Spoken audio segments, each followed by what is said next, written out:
Hello बच्चों, मैं हूं आशीष और ये मेरा चैनल बायोलॉजी वाला। मैं आपके लिए लेकर आया हूं एक नई वीडियो जो कि हमारी टेस्ट सीरीज वाले पार्ट से है, जिसमें अभी हम ह्यूमन रिप्रोडक्शन वाली टेस्ट सीरीज को चला रहे हैं, जिसमें हम आज लेकर आए हैं फीमेल रिप्रोडक्टिव सिस्टम के कुछ इंपॉर्टेंट 20 क्वेश्चंस, जिनके साथ साथ मैं आपको उनके आंसर्स बताऊंगा और आंसर के साथ साथ आपको थोड़ी थोड़ी एक्सप्लेनेशन भी साथ में करता रहूँगा। तो चलिए अपनी वीडियो को हम शुरू करते हैं।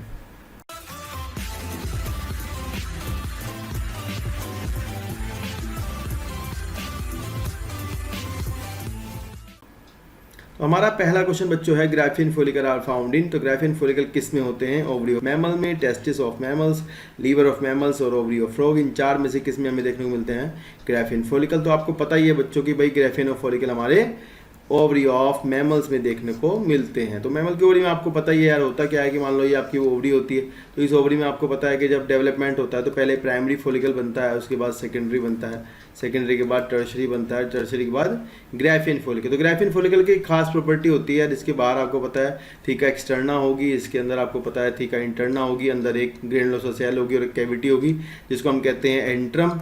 और एंट्रम के बाहर जो यहाँ पर जो आपको सेल दिखेंगी वो सारी सेल्स आपकी पता क्या होंगी? Granulosa cell. और बाहर इसके यहाँ आपको सेकेंडरी oocyte देखने को मिलेगा।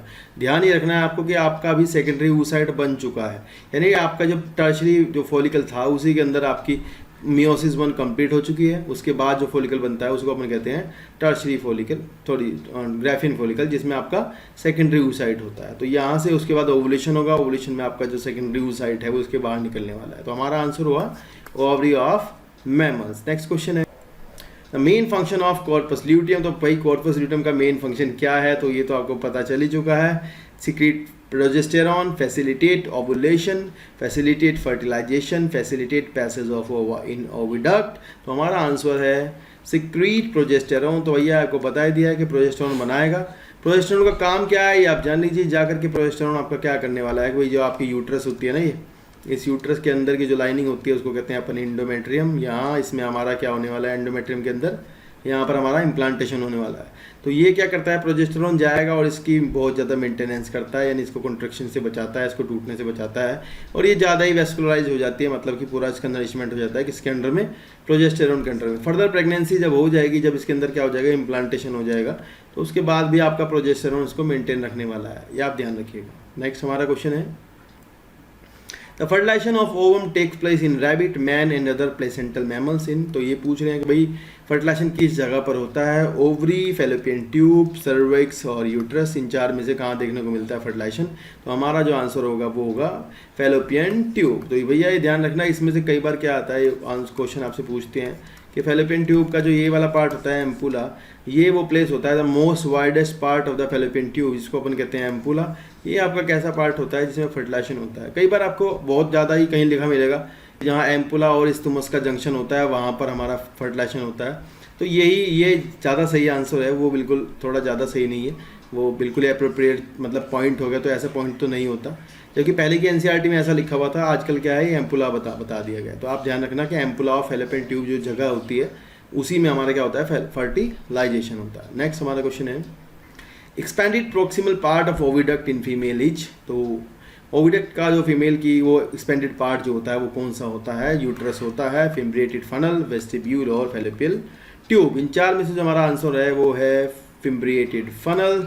तो यार ये मान लो आपको पता है कि ये आपकी फेलोपियन ट्यूब है, ये यहाँ पर आती है नीचे, यहाँ पर आकर के ये क्या बनाती है? फिम्बरी जैसा बनाती है, यहाँ पर हमारी ओवरी होती है।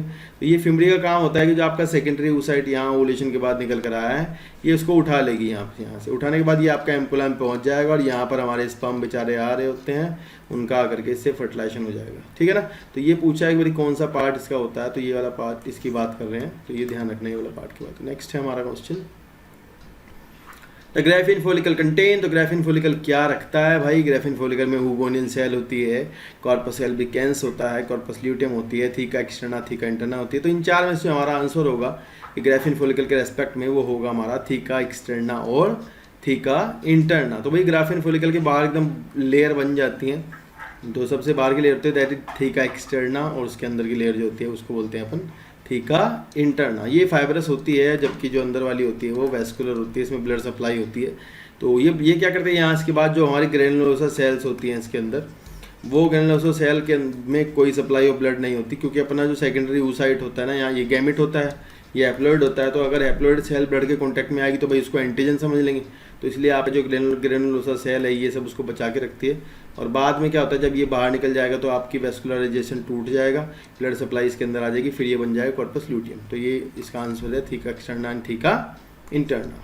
नेक्स्ट है हमारा discharge of mature ovum from graafian follicle is known as. तो मेच्योर ओवम का ग्राफियन फॉलिकल से निकलने को क्या कहते हैं? oogenesis, एबॉर्शन, फर्टिलाइजेशन और ओवुलेशन। तो भैया हमारा जो आंसर होगा वो होगा ओवुलेशन। तो भैया आपका जो ओवम होता है, जिसको देखो ऐसा यार, एक थोड़ा कंफ्यूजिंग बात मैं आपको बता देता हूँ। देखिए ऐसा कहा गया है एनसीईआरटी में कि भाई यहाँ पर फोटो दिखाया है, इसमें से बाहर निकलता हुआ, मतलब जो आपका ग्राफियन फॉलिकल टूटेगा उसके अंदर से बाहर निकलेगा। तो ये इस पर लिख रखा है इन्होंने ओवम, एनसीईआरटी में ऐसे लिखा है ओवम। तो यार ये ओवम नहीं है यार, ये सेकेंडरी oocyte है। मतलब मोस्ट अप्रोप्रिएट आंसर जो होगा वो आपका सेकेंडरी oocyte होगा कि बाहर क्या निकलता है, लेकिन ये लिख देते हैं इसको ओवम कह देते हैं, तो जो कि सही नहीं है। तो आप ध्यान रखना कि भाई ये सेकेंडरी oocyte है। ओवम ये तब बनता है जब आपका फर्टिलाइजेशन हो जाएगा, इसके बाद जो लास्ट में बनेगा वो ओवम होता है। सेकेंडरी मियोसिस सेकेंड के बाद जो बनता है दैट इज ओवम।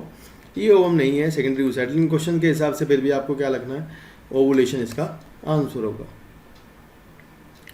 नेक्स्ट हमारा क्वेश्चन है Bartholin's gland of female correspond to which of the gland of the female. तो बार्थोलिन ग्लैंड जो फीमेल में होती है यार, वो किस ग्लैंड के समानांतर होती है? हम में कॉपर्स ग्लैंड के, इंग्युलिन ग्लैंड्स और रेक्टल ग्लैंड्स और प्रोस्टेट ग्लैंड।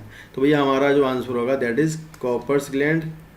हमारा जो आंसर होगा यार वो कॉपर्स ग्लैंड होने वाला है, क्योंकि भैया आपको पता है कि बार्थोलिन ग्लैंड का भी काम वही होता है जो कॉपर्स ग्लैंड का होता है। यानी जो एल्कलाइन फ्लूइड, जो मिल्की टाइप का फ्लूइड बनाती है, वो फीमेल्स में बार्थोलिन ग्लैंड कहलाती है, हमारे में क्या होती है, कॉपर्स ग्लैंड होती है। ठीक है, नेक्स्ट चलते हैं। The next question is the membranous cover of the ovum at ovulation is. ये करेगा भाई मेम्ब्रेनस कवर आपके ओवम का क्या होता है? कोरोना रेडिएटा, जोना पेलुसिडा और कोरियम। इन चार में से कौन सा होता है? तो नेक्स्ट हमारा इसका आंसर होगा कोरोना रेडिएटा। तो यार ये हमारा सेकेंडरी oocyte है, इसके अंदर इसका न्यूक्लियस है, ये इसकी मेम्ब्रेन है, इसके बाहर ये स्पेस होता है प्रीवेटालाइन स्पेस टाइप का। इसके बाहर यहाँ आपको एक लेयर मिलने वाली है दैट इज जोना पेल्यूसिडा, और सबसे बाहर यहाँ पर आपको सेल्यूलर लेयर मिलेगी जो कि कहलाती है कोरोना रेडिएटा। तो ये यार ये जोना पेल्यूसिडा जो होती है ये तो सिक्रीशन है, जबकि जो मेम्ब्रेनस लेयर है दैट इज कोरोना रेडिएटा। तो आंसर हमारा होगा कोरोना रेडिएटा। ठीक है, नेक्स्ट हमारा क्वेश्चन है a glycoprotein non cellular membranes which normally surround the ovum of a mammal. तो यार ये इंपॉर्टेंट क्वेश्चन है भाई कि कोरोना रेडिएटा कवर करते हैं। मतलब ग्लाइकोप्रोटीन वर्ड को ध्यान रखना, बहुत इंपॉर्टेंट वर्ड है। जेली एनवेलप, जोना पेल्यूसिडा और ग्रेनुलोसा सेल। तो ये हमारा आंसर होने वाला है जोना पेल्यूसिडा। तो यार ये ध्यान रखना कि भाई जो जोना पेल्यूसिडा लेयर होती है, जो कि अपनी यहाँ मेम्ब्रेन के बाहर वाली लेयर होती है, सेकेंडरी oocyte के जो बाहर लेयर होती है, यानी कोरोना रेडिएटा के जो अंदर वाली लेयर होती है, ये यार ये सिक्रेटरी होती है, यानी ये सिक्रीशन से बनी होती है। अंदर से ग्रेनुलोसा सेल्स होती हैं, उन्हीं के सिक्रेशन से बनी होती है, दैट इज ए ग्लाइकोप्रोटीनेशियस लेयर। तो ये सेलुलर नहीं है, तो ध्यान रखना अगर कहीं लिखा होगा कि भाई ग्रेनुलोसा सेल सेलुलर, वो जो जोना पेल्यूसिडा है वो सेलुलर है, जबकि वो गलत हो जाएगा आपका सवाल। तो आपको ध्यान रखना है यार कि भाई ये तो हमारी सिक्रेटरी है, सिक्रेशन से बनी है। नेक्स्ट क्वेश्चन है हमारा which one hold corona cell together. जी हाँ भैया, कोरोना सेल को कौन हाथ जोड़ के रखता है आपस में? यानी कोरोना रेडिएटा की बात हो रही है, कोरोना की नहीं बात हो रही है, भाई कोरोना तो वायरस है, ये तो बात हो रही है कोरोना रेडिएटा की। तो इनको जोड़कर कौन रखता है? तो हमारा जो होगा आंसर लिपोप्रोटीन या फिर लिपोपोलीसेक्राइड, ओलिगोसेक्राइड या फिर म्यूकोपोलीसेक्राइड। इन चार में से कौन सा कार्बोहाइड्रेट है जो कि इसको जोड़ के रखता है? तो भैया इसका हमारा आंसर होगा म्यूकोपोलीसेक्राइड, और उसका नाम है हाइलुरोनिक एसिड। तो यार ये हाइलुरोनिक एसिड जो होता है ये कोरोना रेडिएटा की सेल को आपस में जोड़ के रखता है। और फिर बाद में आपको पता है कि आपकी जो स्पर्म होता है, स्पर्म की जो टिप होती है, आपको इसको पता है ना, यहाँ पर एक्रोसोम होता है, इसके अंदर आपके स्पर्म की टिप के अंदर जो एंजाइम होता है दैट इज हाइलुरोनिडेज। तो वही एंजाइम जो होता है, ये एंजाइम क्या करता है, इसकी टिप से आकर के जो आपकी कोरोना रेडिएटा की लेयर है उसमें पोर कर देगा, क्योंकि वो जुड़ी हुई रहती है किससे? म्यूकोपोलीसेक्राइड से। नेक्स्ट क्वेश्चन है हमारा which is the correct sequence of layer in the mammalian egg from outside to inside. यार ये लेयर का जो बताना है करेक्ट सीक्वेंस, तो पहला सीक्वेंस हो सकता है या फिर zona pellucida, corona radiata, plasma membrane. Next है corona radiata, zona pellucida, plasma membrane. The next one is plasma membrane, zona pellucida, corona radiata, none of the above. तो भैया देखते हैं हमारा आंसर क्या होने वाला है। तो भैया आपको पता ही है कि भैया हमारा आंसर होगा कोरोना रेडिएटा, सबसे बाहर होती है, उसके अंदर होगी zona pellucida and the inner one is plasma membrane. तो कई बार हम बता भी चुके हैं, तो ये आपसे कई बार पूछ लेता है मेडिकल में। नेक्स्ट हमारा क्वेश्चन है the cellular layer that डिसइंटीग्रेट्स and regenerates again and again in human. यार ये उस लेयर की बात कर रहे हैं जो बार बार टूटती है, बार बार बनती है। तो dermis of skin, cornea of I, endometrium of uterus और एंडोथेलियम ऑफ ब्लड सेल। तो यार यहाँ से जो हमारा आंसर होने वाला है वो ये है एंडोमेट्रियम ऑफ यूट्रस। तो आपको पता ही है भैया आपका फर्टिलाइजेशन नहीं होता है, तो आपकी जो यूट्रस होती है, यूट्रस के जो अंदर वाली जो लेयर होती है एंडोमेट्रियम, यार वो हमेशा ही क्या करती है, ब्रेक डाउन हो जाती है, क्योंकि फर्टिलाइजेशन नहीं होता। और जो कॉर्पस ल्यूटियम होता है उसका रिग्रेशन हो जाता है, रिग्रेशन यानी वो कम हो जाता है और वो बन जाता है कॉर्पस एल्बिकेंस। फिर वो कुछ सीक्रेट नहीं करता, कुछ यानी कि प्रोजेस्टेरॉन, और प्रोजेस्टेरॉन आपको पता है इसकी मेंटेनेंस रखता है, तो भैया वो नहीं होगा तो इसकी मेंटेनेंस नहीं होगी और फाइनली जो आपकी जो एंडोमेट्रियम है ये टूट जाएगी। तो ध्यान रखना इसका आंसर होगा एंडोमेट्रियम ऑफ यूट्रस। नेक्स्ट हमारा क्वेश्चन है ovary secret large quantity of oestrogen during. तो ओवरी हमारी एस्ट्रोजन कब ज़्यादा बनाती है, यार ये मेनोपोज के टाइम पे बनाती है, या फिर लैक्टेशन के टाइम पे बनाती है, या फिर प्री ओवुलेटरी पीरियड और फिर मेंस्ट्रुअल फेज के टाइम पर बनाती है। तो यार ये इसका जो आंसर हमारा होने वाला है वो होगा प्री ओवुलेटरी फेज, यानी भैया ओवुलेशन से पहले आपकी ओवरी क्या करती है, ओवुलेशन से पहले आपकी ओवरी क्या करती है, ज़्यादा ही मात्रा में एस्ट्रोजन बना रही होती है। तो ये ध्यान रखना, थोड़ा सवाल पूछ लिया जाता है कब बनाती है ज़्यादा। तो आपने ग्राफ देखा होगा, तो इस ग्राफ में क्या होता है, ग्राफ चल रहा होता है, तो भैया इसमें ग्राफ में धीरे धीरे एस्ट्रोजन बढ़ता रहता है और फाइनली ओवुलेशन के दिन थोड़ा बढ़ता है और फिर क्या होता है, कम हो जाता है। इसके बाद क्या होता है, प्रोजेस्टेरॉन का लेवल बढ़ जाता है। तो ये ध्यान रखना, एस्ट्रोजन बनता तो है लेकिन बाद में थोड़ी देर बाद बनेगा। जैसे मान लो अगर हम यहाँ से बनाए हुए ये बन रहा है हमारा एस्ट्रोजन ज़्यादा, फिर ये कम होता है, कम होने के बाद इस टाइम यहाँ पर प्रोजेस्टेरॉन थोड़ा बढ़ जाता है और ये थोड़ा जा करके यहाँ पर बढ़ेगा। प्रोजेस्टेरॉन हमारा भी यहाँ ऐसे जा रहा होगा, ठीक है। तो ये ध्यान रखना कि एस्ट्रोजन बाद में बनता है, लेकिन पहले एस्ट्रोजन ज़्यादा बन रहा होता है जबकि एस्ट्रोजन बाद में कम बन रहा होता है। तो ये हमारा आंसर होगा प्री ओवुलेटरी फेज। नेक्स्ट है विच of the following hormone is active during proliferative phase of menstrual cycle. तो कौन सा हार्मोन प्रोलिफरेटिव फेज में ज़्यादा बन रहा होता है, जब हमारा प्रोलिफरेशन हो रहा होता है, oestrogen, progesterone, testosterone, all of these. तो हमारा भैया आंसर होने वाला है एस्ट्रोजन। तो जब आपका प्रोलिफरेशन चल रहा होता है, यानी कि जो एंडोमेट्रियम आपकी बन रही होती है, तो शुरुआत के दिनों की बात है, ये 5, 6, 7, 8, 9, 10 से मेंस्ट्रुअल साइकिल के जो दिन होते हैं उनमें 11, 12, 13 उनकी बात है, तो उस टाइम पर आपका प्रोलिफरेशन चल रहा होता है। तो भैया ध्यान रखना उस टाइम पर जो एस्ट्रोजन होगा वो ज़्यादा बन रहा होगा। और आपको बिल्कुल अच्छे से पता है कि भैया आपकी जो ग्रेन्युलोसा सेल होती हैं वो आपकी क्या बना रही होती हैं, एस्ट्रोजन बना रही होती हैं। ये क्वेश्चन पूछते हैं किसके अंडर में काम कर रही होती हैं, FSH के। ये ध्यान रखना, FSH कहाँ से आ रहा है, एंटीरियर पिट्यूटरी से। तो ये ध्यान रखना है, एंटीरियर पिट्यूटरी FSH बनाएगी और FSH आएगा ग्रेन्युलोसा सेल के ऊपर और बना देगा आपका एस्ट्रोजन, जो ये काम करने वाला है प्रोलिफरेशन में हेल्प करने वाला है एंडोमेट्रियम के। नेक्स्ट हमारा क्वेश्चन है the oestrus cycle is characteristics of. तो भैया ईस्ट्रस साइकिल तो आपको बिल्कुल अच्छे से पता है किसमें चलती है, मैमल्स में नहीं चलती है, ह्यूमन फीमेल, मैमेलियन फीमेल और नॉन प्राइमेट। तो भैया आंसर हमारा बिल्कुल आसान सा है, इसका आंसर है नॉन प्राइमेट। तो यार नॉन प्राइमेट में आपकी नहीं चलती है मेंस्ट्रुअल साइकिल, वहाँ पर ईस्ट्रस साइकिल चलती है, क्योंकि एक विशेष प्रकार का पीरियड होता है, हीट का पीरियड, जिस समय पर वो क्या करते हैं, एग बनाते हैं, ओवुलेशन होता है, तो ये उनमें होता है नॉन प्राइमेट्स में। इसका आंसर है नॉन प्राइमेट, ध्यान रखना। नेक्स्ट हमारा क्वेश्चन है which one of the following is out of place. इनमें से 4 में से जो आउट ऑफ प्लेस है, बिल्कुल आसान क्वेश्चन है। यूरेटर, वजाइना, यूट्रस और ओविडक्ट। तो इसका भैया आंसर आपको पता ही चल गया होगा क्या है, इसका आंसर हमारा यूरेटर है। तो यूरेटर यहाँ पर बिल्कुल भी फिट नहीं होता है, ये किडनी वाला मामला है, यहाँ पर थोड़ा फीमेल रिप्रोडक्टिव सिस्टम के आंसर होते हैं। नेक्स्ट है in which phase of the cell division oocyte arrested. यार ये बढ़िया सवाल है, कब अरेस्ट होता है तुम्हारा oocyte, तो ये पूछते हैं। तो इसका आंसर है प्रोफेज फर्स्ट या फिर एनाफेज सेकंड, इंटरफेज और both prophase first and second. तो यार ये थोड़ा ध्यान रखना, oocyte की बात कर रहे हैं ना, तो ये अगर हम बात करें शुरुआती दौर की तो प्रोफेज फर्स्ट में आपका oocyte अरेस्ट होता है। अगर मैं बात करता हूँ प्राइमरी oocyte के अरेस्टमेंट की, तो आप ध्यान रखना, ध्यान से सुनना, प्राइमरी oocyte आपका जब अरेस्ट होगा तो भाई यहाँ पर प्राइमरी oocyte आपका अरेस्ट होने वाला है किसमें, जो प्रोफेज फर्स्ट है ना, प्रोफेज फर्स्ट की जो डिप्लोटीन होती है उसमें आपका अरेस्ट रहता है कौन, प्राइमरी oocyte। और अगर आपका जब डिवीजन हो जाएगा तो बन जाएगा सेकेंडरी oocyte, मियोसिस 1 के बाद। और सेकेंडरी oocyte आपका अरेस्ट रहने वाला है मेटाफेज सेकंड में। तो यार ये क्वेश्चन थोड़ा अनसर्टेन टाइप का था, तो इसमें oocyte पूछा है तो हम oocyte में नॉर्मली मुझे लगा कि भाई प्रोफेज फर्स्ट ही पूछ रहा है, लेकिन अगर इस तरह का क्वेश्चन हो आपसे कि सेकेंडरी oocyte कब आपका अरेस्ट होता है तो आपका आंसर होगा मेटाफेज सेकंड। और अगर आपका पूछा गया कि पहले वाला नहीं प्राइमरी oocyte कब अरेस्ट होता है तो आंसर होगा आपका प्रोफेज 1 की डिप्लोटीन। और डिप्लोटीन का एक विशेष नाम दे दिया है यहाँ पर, डिक्टियोटीन। क्या नाम है?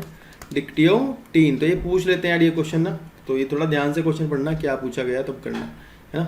प्राइमरी oocyte दिया तो उसके लिए करना, सेकेंडरी दिया तो उसके लिए करना।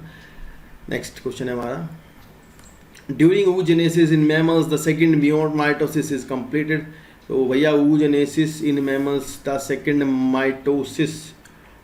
मियोसिस सॉरी है ना, ये गलत वर्ड यहाँ पर हो गया तो इसको ध्यान से लिख लेते हैं। सेकंड मियोसिस कब कंप्लीट होती है ना। तो सेकंड मियोसिस हमारी कब कंप्लीट होती है? बिफोर ओवुलेशन नहीं, after fertilisation, in the formation of primary oocyte and in the formation of the secondary oocyte। तो यार हमारा ध्यान रखना, इसका आंसर होगा ये आफ्टर फर्टिलाइजेशन। ये पूछा है कि ड्यूरिंग oogenesis के समय पर, सॉरी पूछा है कि भैया oogenesis के समय पर आपका जो मैमल्स हैं उसमें सेकंड मियोसिस कंप्लीट कब होती है। तो सेकंड मियोसिस हमारी आफ्टर फर्टिलाइजेशन कंप्लीट होने वाली है, ये तो हमें पता ही है ना। ओवुलेशन से पहले तो नहीं कंप्लीट होती, गलत हमारा आंसर है यहाँ पर। तो ये ध्यान रखना, ये गलत है, इसको आप काट दें। इसका आंसर है हमारा आफ्टर फर्टिलाइजेशन। तो बिल्कुल अच्छे से आपको पता ही है कि भाई आफ्टर फर्टिलाइजेशन क्या होने वाला है। फर्टिलाइजेशन के बाद ही हमारा क्या होता है? सेकेंड मियोसिस कंप्लीट होता है। ठीक है, नेक्स्ट है हमारा 20 क्वेश्चन लास्ट। हाउ मेनी ओवा and sperm will be produce from 100 secondary oocytes। तो कितने भैया बनने वाले हैं ओवा, है ना, सॉरी 100 oocyte और सेकेंडरी स्पर्मेटोसाइट से, ये भी 100 ही हैं। तो इन दोनों से कितने बनने वाले हैं तो देखते हैं। 50 ओवा 100 स्पर्म या 100 ओवा 100 स्पर्म, 200 ओवा 200 स्पर्म, 100 ओवा 200 स्पर्म। तो यार आंसर हमारा है 100 ओवा 200 स्पर्म।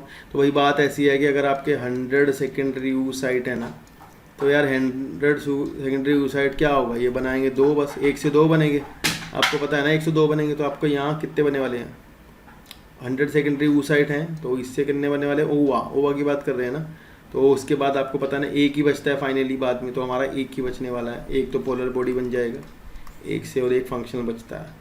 तो एक फंक्शनल बचता है, तो 100 से कितने बने? 100। और हमारा जो भैया यहाँ बात करते हैं हम 100 सेकेंडरी स्पर्मेटोसाइट की, मेल की, तो भाई पता है आपको वहाँ 2 बनते हैं एक सेल से, मतलब मियोसिस सेकंड की बात हो रही है ना। तो 2 बनेंगे तो 1 से 2 बनेंगे, तो फिर आपको पता ही कि 100 से कितने बनने वाले हैं? 200। तो ये क्वेश्चन भी आ जाता है कई बार, तो ध्यान रखिएगा। कुछ इंपॉर्टेंट क्वेश्चंस थे जो कि हमारे फीमेल रिप्रोडक्टिव वाले पार्ट से थे। इसके बाद हम फर्टिलाइजेशन वाले पार्ट से कुछ 15 और 20 क्वेश्चन लेकर आने वाले हैं। नेक्स्ट वीडियो आपको जल्दी मिलेगी। Thank you so much. आज की वीडियो में दोस्तों इतना ही। आगे की वीडियो देखने के लिए चैनल को सब्सक्राइब कर दीजिएगा और ये घंटी वाला बटन दबा दीजिएगा ताकि आपको नोटिफिकेशन मिलते रहें। Thank you so much.